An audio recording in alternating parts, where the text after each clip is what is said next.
Welcome back. Hi everyone, कैसे हैं आप लोग। तो आज बात करेंगे हम लोग सीटेट में पैरों से संबंधित पूछे जाने वाले कुछ तथ्य के बारे में, पैरों के बारे में जानेंगे कि कौन से पैर में, कौन से पौधे में क्या खूबी है। तो नेपिन्थिस एक पौधे का नाम है जो इंडोनेशिया, ऑस्ट्रेलिया और भारत के मेघालय राज्य में पाया जाता है। जैसे कि आपको यहाँ चित्र दिख रहा है नेपिन्थिस का, ये एक तरह का पौधा है। ये कहाँ पाया जाता है? इंडोनेशिया, ऑस्ट्रेलिया और भारत के मेघालय राज्य में पाया जाता है। ये पौधा कीड़े मकोड़े और छोटे छोटे जीवों का शिकार करते हैं। पॉइंट ये है कि ये जो पौधा है छोटे छोटे जीवों को, कीड़े मकोड़ों को, इवन चूहों को ये अपना शिकार बना लेते हैं।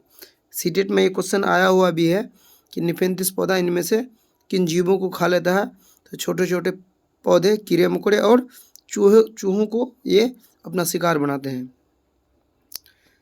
ये पौधे लंबे घड़े जैसे दिखता है, जिसके ऊपर पत्ती होती है। देखिए आप, जैसे चित्र में दिखाई पड़ रहा है, एक घड़े जैसा है और ऊपर में एक क्या है, एक पत्ती ढक्कन के जैसा लग रहा है। ढक्कन लगा होता है और इससे खुशबू निकलती है। इस पौधे की जो खासियत है ये है कि ये पौधे जो है कीड़ों को देखकर एक विशेष प्रकार की खुशबू निकालती है, जिससे कीड़े इनकी खुशबू को सूंघते हुए आ जाते हैं। और जैसे आ जाते हैं तो ये क्या करता है, ये अपने ढक्कन को बंद कर लेता है और कीड़े इसके अंदर जैसे ही जाता है ये ढक्कन को बंद कर लेता है, जिससे कीड़े इसका शिकार हो जाता है। इवन कि ये चूहों को फंसा लेता है। इतने शातिर ये पौधे होते हैं। नेपिन्थिस पौधे को घटपर्णी पौधा भी कहा जाता है। ये एक फैक्ट है कि नेपिन्थिस जो पौधा होता है, इसको एक और नाम से जाना जाता है जिसको घटपर्णी पौधा कहा जाता है। आपको तो नेपिन्थिस के बारे में कई चीज़ों को अच्छे से जान लेना है, क्योंकि इसके बारे में सवाल सीटेट के लगभग हर सेट में पूछा जाता है। तो उम्मीद है कि इस बार ज़्यादा सेट बढ़ेगा तो नेपिन्थिस से भी सवाल आए। चलते हैं अब बरगद के पेड़ के बारे में कुछ जानते हैं। बरगद के पेड़ की लटकन उसकी जड़ें होती है। बरगद के पेड़ जो होते हैं उसमें आप देखते होंगे कि ये जड़ें, एक तरह का जड़ें लटकी होती है। तो ये क्या आता है, उसकी जड़ें होती है। कंफ्यूज नहीं होना है, जो बरगद के पेड़ में लटकता हुआ दिखता है वो क्या है, उसकी जड़ें हैं। ये टहनियों से निकलती है और बढ़ते बढ़ते ज़मीन के अंदर चले जाती है। लास्ट टाइम ये सवाल आया हुआ था कि बरगद में जो टहनियों से जो जड़ें लटकी होती है क्या वो ज़मीन तक जाती है? तो हाँ, वो ज़मीन के अंदर तक चले जाती है। और उसको आपको टहनी नहीं समझना है, उसको जड़ समझना है, क्योंकि वो जड़ ही होता है। ये जड़ें बहुत मजबूत खंभों की तरह पैरों को सहारा देती है। और जो जड़ें जो दिखती है ये बहुत मजबूती से खंभों की तरह इस पैर को सहायता देती है।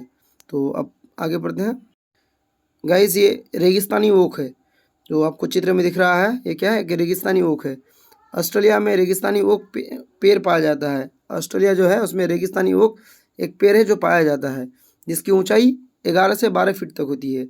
ये जो होता है रेगिस्तानी ओक, इसकी ऊंचाई कितनी होती है? लगभग 11 से 12 फीट तक होती है। इसकी पत्तियां बहुत कम होती है। इसमें जो है पत्तियां बहुत कम होती है, ज़्यादा से ज़्यादा टहनियाँ दिखती है। और देखिए आपको दिख रहा है, जो पत्तियाँ दिख रही है बहुत सूखी हुई नज़र आ रही है। इसकी जड़ें ज़मीन के अंदर 250 से 300 फीट तक जाती है। इसकी जो जड़ें हैं, देखिए पेड़ की लंबाई कितनी होती है? 11 से 12 फीट ऊंचाई जो होते हैं, और इसकी जड़ें 250 से 300 फीट तक नीचे चली जाती है। ये पानी पेड़ के तने में 200 फीट तक जाती है। जब तक पानी तक ना पहुंच जाए, जब तक जड़ जो है पानी तक नहीं पहुंच जाता है, ये जड़ें अंदर चली ही जाती है। और ये पानी पेड़ के तने में जमा हो जाता है। वो जो जड़ें जो है उसके अंदर इतनी दूर चली जाती है जब तक वो पानी को तक ना पहुंच जाए। और जो पानी उस जड़ के सहारे जो ऊपर आती है वो कहाँ जमा रहता है? तो तने में जमा रहता है। जब कभी इस इलाके में पानी नहीं होता है या पानी की कमी पड़ जाती है तो वहाँ के लोग इसके तने के अंदर पतला पाइप डालकर पानी निकाल लेते हैं।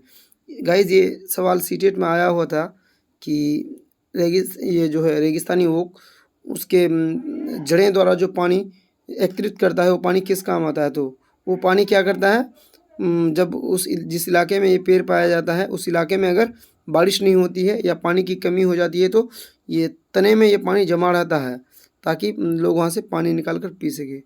तो आगे भी हम इसी तरह जो और भी टॉपिक, छोटे छोटे टॉपिक को अलग अलग वीडियो करके लाते रहेंगे।